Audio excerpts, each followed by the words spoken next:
ఇక ప్రవీణ్ కుమార్కు ఆయన ఉద్యోగం పైన తహసీల్దార్ అంటున్నారు.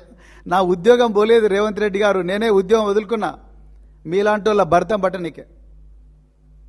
ప్రజాక్షేత్రంలోకి వచ్చింది మీరు చేస్తున్న దుర్మార్గాలు, మీరు ప్రజల పట్ల వ్యవహరిస్తున్న తీరు, ప్రజల మీద చేస్తున్న అన్ని దౌర్జన్యాలు, ప్రజలకు చేస్తున్న అన్యాయం, మహిళలు మైనర్ బాలికలతో సహా ఇలాంటి వాళ్ళను మీ నుండి రక్షించనికే ఇవాళ మళ్ళీ మేము పోలీసు అవతారం ఎత్తాల్సిన పరిస్థితి వచ్చింది. లేకపోతే రిటైర్ అయిన తర్వాత ఎవరు కూడా మళ్ళీ పోలీసు ఉద్యోగం జోలికి పోవాలని అనుకోరు రేవంత్ రెడ్డి గారు.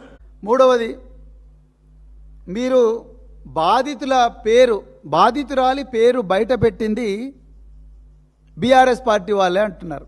ఇంతకన్నా ఘోరమైన నీచమైన అబద్ధం ఇంకోటి ఉండదు రేవంత్ రెడ్డి గారు. మీరు ముఖ్యమంత్రి హోదాలో ఉండి ఆ విధంగా మాట్లాడుతున్నారంటే ఇక మీ వ్యక్తిత్వం ఏందో మీరే పరీక్షించుకోండి. ఎవరండి బయటపెట్టింది బాధితురాలి పేరు? ఎవరు బయటపెట్టినరు? బీజేపీ వాళ్ళు బయటపెట్టినరు. అసలు బాధితురాలు పేరు ఏంటి అనేది ఎవరు బయటికి తీసుకొచ్చిండ్రు? కరీంనగర్ 2 టౌన్ పోలీస్ స్టేషన్లో ఈ అమ్మాయికి వ్యతిరేకంగా మీ కింద పనిచేస్తున్న కరీంనగర్ పోలీసులు మే 8వ తారీఖు సాయంత్రం 5:30 గంటలకు వీళ్ళు మాకు ఎఫ్ఐఆర్ చేయండి అని పేట్ బషీరాబాద్కి వస్తే ఉల్టా మీరు కరీంనగర్లో వీళ్ళని భయపెట్టించడానికి ఒక కేసు రిజిస్టర్ చేశారు. అది కూడా ఈ నిందితుడు బండి సాయి భగీరథ్ అక్కడికి పోకుండా ఎవరినో పంపిస్తే కేసు రిజిస్టర్ చేశారు.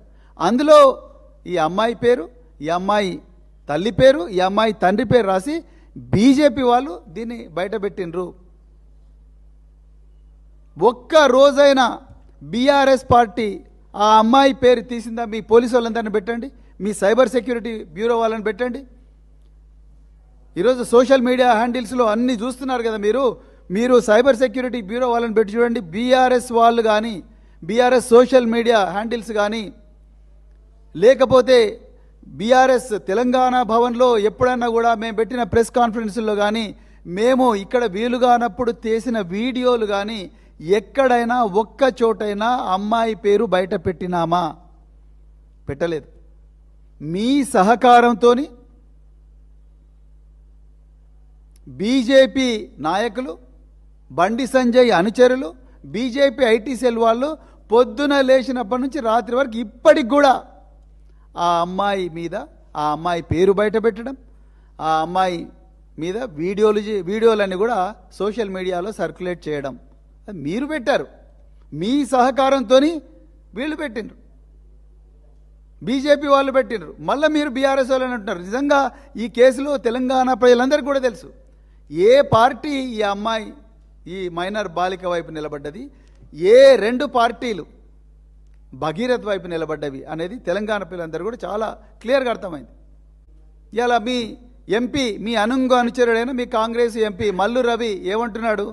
బండి సంజయ్ మీద లేని సానుభూతి కుమ్మరిచ్చి మాట్లాడుతున్నాడు ఆయన.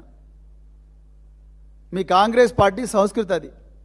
మీ గాంధీ భవన్లో కూర్చొని ఒక మైనర్ బాలికను మల్టిపుల్ టైమ్స్ అత్యాచారం చేసిన ఒక దుండగుడికి సానుభూతిగా ఈరోజు మీ నాగర్ కర్నూలు ఎంపీ మల్లు రవి గారు మాట్లాడుతూ ఉన్నారు.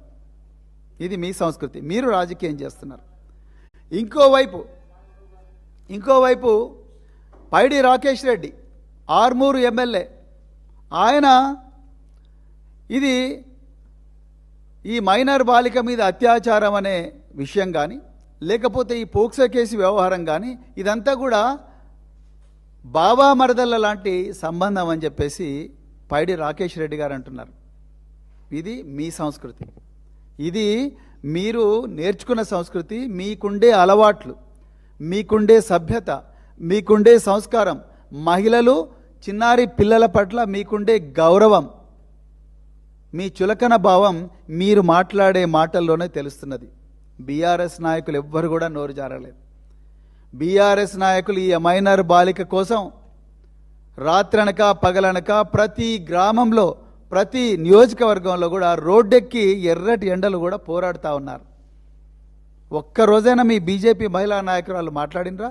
ఒక్క రోజైనా మీ కాంగ్రెసు నాయకులు రోడ్డెక్కినరా వీళ్లకు న్యాయం జరగాలని? మీ గాంధీ భవన్ బీజేపీ ఆఫీస్ ఎదురుగానే ఉంటుంది కదా. ఒక్కరోజైనా మీ యూత్ కాంగ్రెస్ వాళ్ళు కానీ, మీ మహిళా కాంగ్రెస్ వాళ్ళు కానీ అక్కడ రోజు దందలు చేసి దళారీ పని చేసే మీ నాయకులందరూ కూడా గాంధీ భవన్ నుంచి రోడ్డు దాటి బీజేపీ ఆఫీస్ పోయినరా రేవంత్ రెడ్డి గారు? మీకు మా గురించి మాట్లాడే అర్హత ఒక్క నిమిషం కూడా లేదని ఈ సందర్భంగా నేను చెప్తా ఉన్నా.